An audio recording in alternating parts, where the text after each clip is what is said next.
Women Up Radio, designed to facilitate women's empowerment, improve your career, develop your talents, incorporate your passions, achieve fulfillment and success.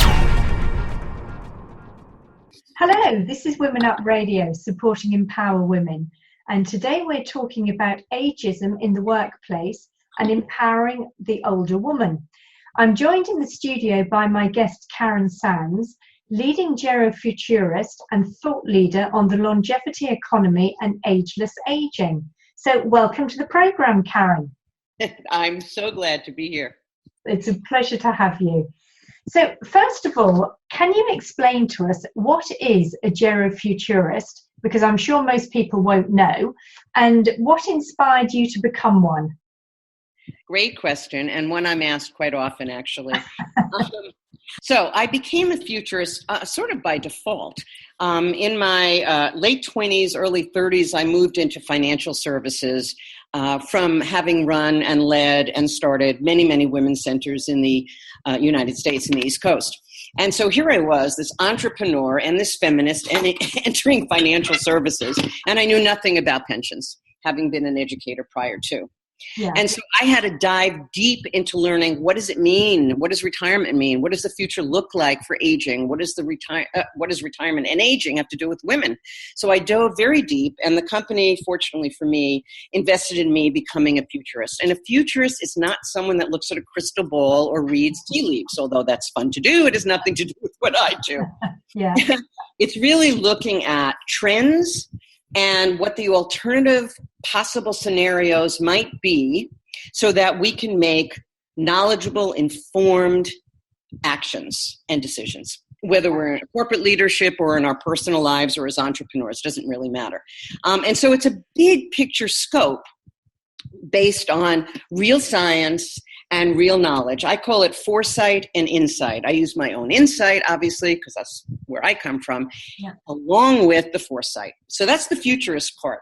So in my work in financial services as a change agent and mucky muck back then, what I found was that I was getting dragged into, if you would, by hook or crook, by many personal things that happened to me, but also because of this corporate career, into the aging space. And where I landed and found my passion was women, aging, and the future. Yeah. So it wasn't until a few years ago, actually, that I felt very bifurcated. Was I a futurist? Was I a coach? Was I a feminist? Was I a gerontologist? What am I? Yeah. And so I came up with, well, what I am is unique. So I created a new field, if you would, or a subfield called gerofuturing. Oh, wonderful. Okay. Yes. Okay. That makes it much clearer. Thank you. Good. Okay. I'm asked all the time. It's wonderful. That's why it's a great term, because people say, oh, what's that? Yeah. If you said it was about aging, it would go nowhere, you know? Yes. Yeah, exactly. So, and I know many of us in the West, particularly me, are concerned because there seems to be very little respect or value for us as we age, comparing it to the East. Because in the East, like places like Japan and things like that, they seem to really value their elders and value the experience and honor them. So why do you think we don't have this in the West? Where has it gone? Because it must have been there originally, but it seems to have disappeared. Well, I think at least I can speak for the U.S. for the moment. And clearly it was there with our Native Americans. I mean, elders have always been regarded with great honor. But in our own society here in the U.S., and very similarly in the U.K., because I lived there for a number of years, so I remember that crossover, it's a youth-driven society. Everything is youth, youth, youth, youth. And much of that, of course, comes from, the business world, the marketing world, which I was a part of. But we focus, and always have on the youth orientation. What's the youth market doing? So that really curbs it in a negative, a negative space. Yeah. But additionally, it's the patriarchy. And we have a very strong patriarchy in the US, in the UK, in the West, that really puts the feminine and the female at a lower perch, far lower perch. Yeah. And then when you take that and aging and put it together, it's a non-issue. It's a non-interest up until recently. There is a shift going on, but what's going on now, it has to be claimed by the women ourselves. We need to claim our place in our space as older women, and I see it happening. I hate to use the word movement because I was very much a part of the women's movement of the 70s. I wasn't a bra burner, but I was very, very active starting women's centers. But there's a difference. That was a revolution that we needed to have. And as I said, I was more of a liberal feminist than a radical feminist, if you would. Yeah. But the same thing applies to aging now. I see things popping up. Someone had something like radical aging. Someone said we have to have, a movement against ageism. And yes and no. Yes, we need to raise awareness all over the world about the value of who we are, especially in the longevity economy. We're living to ages of over 100. Yes. So, of course, we have to value. We have another, I'm 73, so I have another 30 years, I hope. Yeah. Hopefully. Yes, of course. This is really an important shift that's going on. But I think the real thing that we have to do is not just start a movement of raising awareness about ageism and anti-aging, but we have to find the antidote, which I believe is my work, and that's why I brought it out. The Ageless Way, which is the name of my book, is that it is the answer. We need to know, okay, so we know ageism sucks. We know we don't want it. We know anti-aging is a marketing ploy that is just all about money. It's not about lifting us up, right? Yeah. But the Ageless Way is the answer. It is a new story, and that new story is really going to be brought out by women leading the way. We have to declare that space that says, older people, midlife people, we are all of tremendous value, and we have so much more to give for the next 30 years. But, ageism cuts both ways, though, and I want to make sure I get that across, especially in corporate America, is that the ageism is we're either too young or we're too old. Yeah. It's not just about the older people. So the beauty of bringing together these potentially 5 generations in the workplace at one time is if we can get over the journalistic nonsense about the gap that divides us, because there is no gap. That's made up. Yeah. What brings us together are our values and our visions, and that we need the young people to bring their youthful innovation and new ideas to combine with all of the rest of us with our knowledge and know-how and experience and wisdom. Together, we can make everything happen.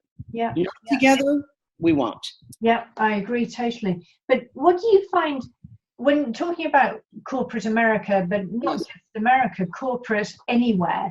Because a lot of countries, there's a real ageism policy where, you hit 45 and you're definitely on the slippery slope. You hit 50, forget it. So what can we do? I mean, particularly as women, because it's like we've got the double whammy. We're a woman and we're older. So in the workplace, what can we do to combat the challenges of being pushed to one side at work as we age? Because it's happening everywhere. Yeah, I think that's a double-edged sword question, really, because yes, we have to be prepared for this, and yes, women, we unfortunately, we are conflating sexism and ageism together in the workplace. There is no doubt about it, and this is true whether you're small or large. A company does not matter. But where it comes to is that we as women first have to own, and I feel very strongly about this, or maybe concurrently, we have to own our own inner ageist. Yes. It is a powerful inner dynamic. Because you can try to, plaster a sign over ageism and cover it up, right? Yeah. But if you haven't dealt with what's going inside in your own inner ageist and inner patriarch, which is clearly putting up obstacles, then it won't matter what else changes. We have to change first and alongside. As far as in the corporation, I'll tell you about a story. I'm working with a current client. This happens all the time. I'm hearing more and more about it. She is now 58, I actually started working with her when she was either late 20s or early 30s, on and off over the years, as she moved to different corporations and different levels and different salary levels and opportunities, et cetera, et cetera. And she came back again recently. Yeah. Because she's in a major U.S. corporation. Yeah. And the signs were obvious. She was being told things like, oh, I'm so tired. This is her manager. I'm so tired. The guy's 40 years old, right? Getting old. And he'd start dropping all of these little lines in meetings, in emails, all inferring that she, who was the oldest on the team, was clearly too old. Okay. So one of the first things I had her start doing was, in a very personal, one-to-one situation, pointing these things out. Yeah. There was total amazement, number one, that she realized what he was doing, obviously, between you and I and the group and whoever's listening to us. But it was also for him to see that he was clearly doing this over and over and over again. Yes. This was the red light for me, or the caution light even before the red light, that she was being moved out. Yeah. So what we started to do was move her out on her own and start building the strategy for re-careering her and finding new opportunities. So there are times when women have to own that and say, okay, I got to move out of here. It's not going to happen. But if you're in a leadership position, you have the opportunity as a woman to call it as you see it, and to bring in the research and people like me who can speak to this, to the incredible value of older people, but especially women. Yes. You had talked about being old, the 45, whatever. It used to be we were over the hill at 30. Yeah. But right now, 60%, or I have it written down somewhere, I may not have it exactly right in my memory, but it's a very high percentage, very, very high percentage of senior executives and CEOs who are all above 50. Yes. Yeah. So that's where it has to start. It has to start with an honest conversation. And if you're a woman on the board or a woman in top leadership, you're the one that has to start making the inroads. But it also has to be each and every one of us. We have to cancel it out in ourselves. We have to cancel it out in our languaging and in our view of who we are. The opportunity for women as leaders has never been better. Dalai Lama and I agree. This is the women's time.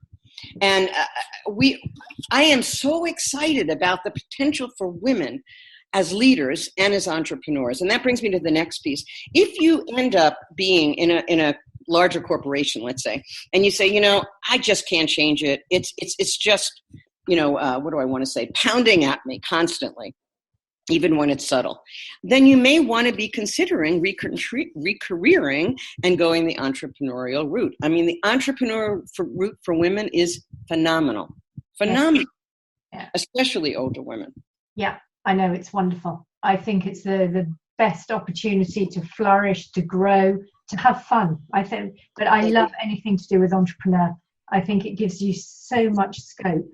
But Exactly. The other thing is too, I mean, you can also decide to start having meetups at work where you talk about these issues. Back in the, 70s and 80s, we had the diversity workshops. And that was about, respecting women and women in the workplace. Now it's another story. Now it's, how do we bring the age groups together? How do we value older people, and especially women? And it has to start now. You are listening to Anna Letitia Cook at Women Up Radio. do you think the way we're regarded at work as older people, women and men, but I mean particularly women, do you think it's different depending on sector and level of responsibility in the company, or is it general, just age? And also, does it differ between the public sector and private sector? You know, I want to say that it's so rampant and it's so embedded that I would say it's all sectors and all levels. I think the difference is when you've gotten to an upper level as an executive woman, right, you have more clout. You can point to a bottom line you've impacted. So when you bring up these topics, you're heard more than someone, let's say, that's downline. Yeah.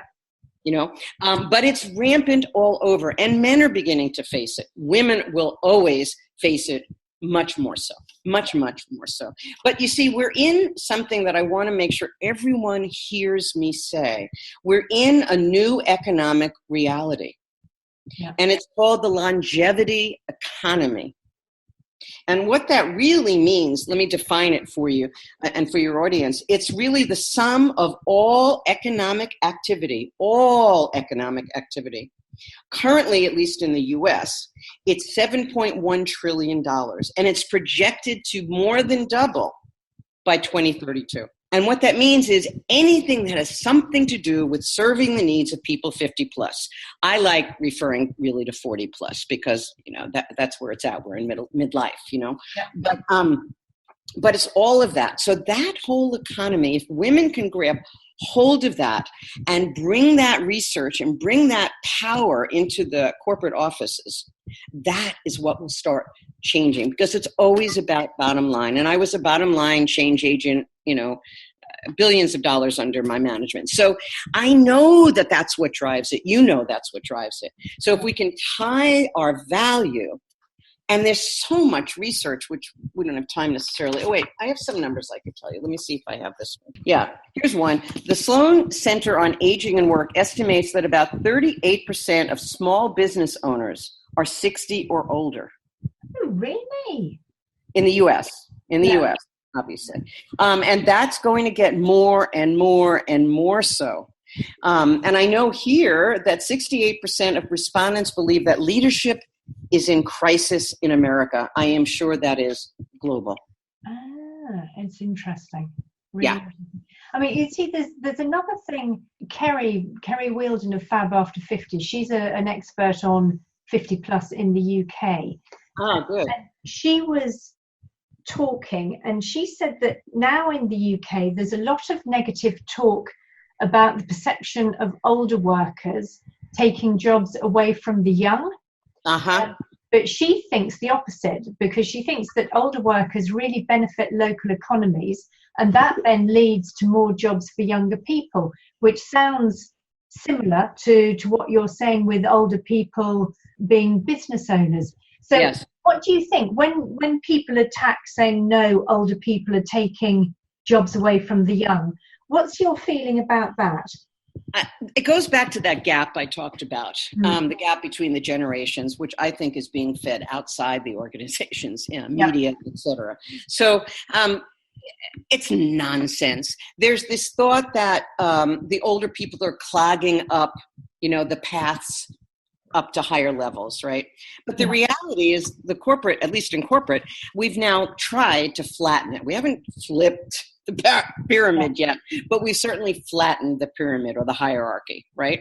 Yeah. So I don't think there's anybody clogging up anything. But what we can do is make our teams intergenerational. We can't solve the business problems or the social problems of our world and our times without doing it together. That's exactly what it comes down to. So that's hogwash. The skills and gifts that the younger people, millennials, Gen X's, et cetera, and they're really more midlife, but they have so much to bring to us. I mean, my whole team, which is virtual, are all millennials.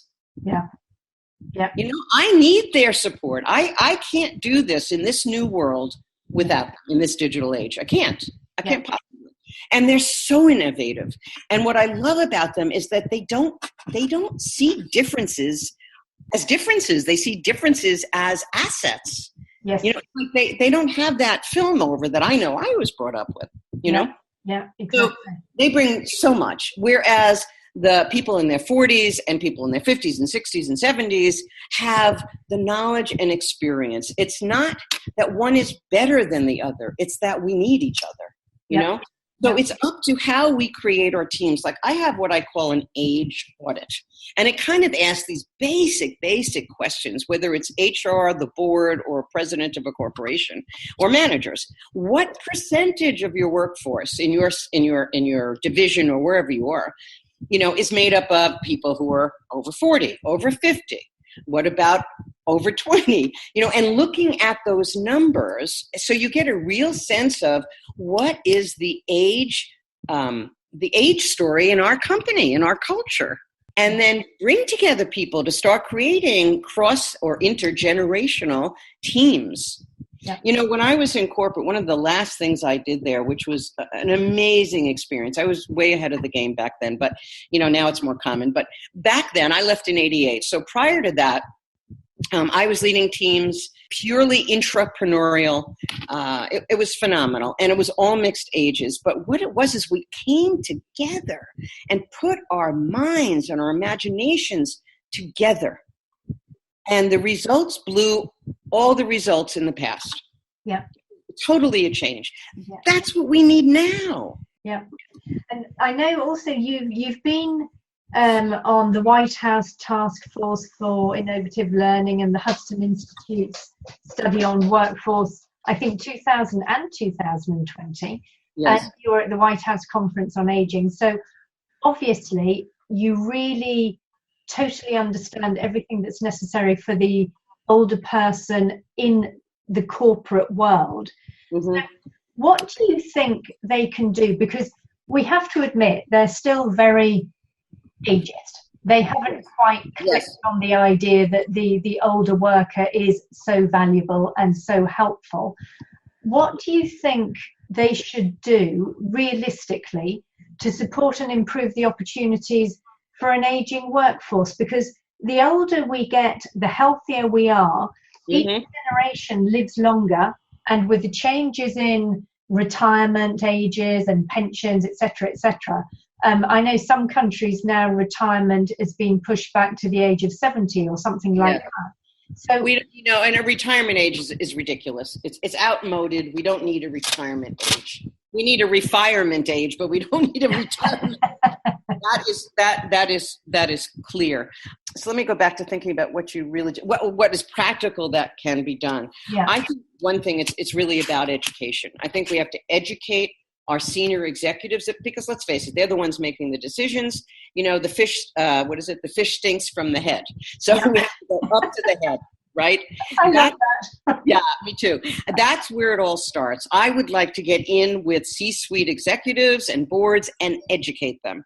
Because for one thing, they're all over that age. They're over 40. They're over 30. Yeah. So they need to be educated, not number one, in their own ageism, in terms of their own future, because they're facing retirement coming down the road, right? Yeah. So they're facing theirs. One of the biggest worries is, how do we find and keep top talent? Well, if you don't have an attitude about ageism, you'll get a lot more top talent. So that's all part of the education. When we can get them educated, it will, if you would, trickle down to the rest of the organization. That's one of the main things to do. And I think much like in the 70s diversity movement, we need to do that again, but now about the value of the older worker. And I want to keep emphasizing this, the intergenerational teams. It is so critical. Yes. That's what's going to cover up that gap. That's what's going to erase the gap, is by working together on things we all believe in. But for the individual who's facing ageism and anti-aging in the workplace, you have to decide, are you in the right place for you? I am a master coach and a career coach for many decades. So this is a concern for me. You need to know when to get off the horse or when to ride the horse. Yeah. So if this horse is ageist and there's no way you're breaking through, find another horse. Yeah, perfect. Any other last tips that you'd like to give us to take away? Yes, I think we all have to realize that we are marketable, whatever our age is, that we have value to add. But first we have to own it ourselves, because I believe that we are the authors of the news story around aging, each of us, and together. And this is our time to rock our age, not to hide out. Yes. Yeah, perfect. Okay. Thank you so much, Karen. It's been an absolute pleasure having you on the show. Oh, thank you. I wanted to add just one more thing. Yep. If people want to come together and talk more about this or connect more about this, I do have 3 Facebook groups. I have one is called The Greatness Challenge, and that's around my latest book that came out in June, also a #1 bestseller on Amazon. And the other 2 are new, and they're all about aging and aging in the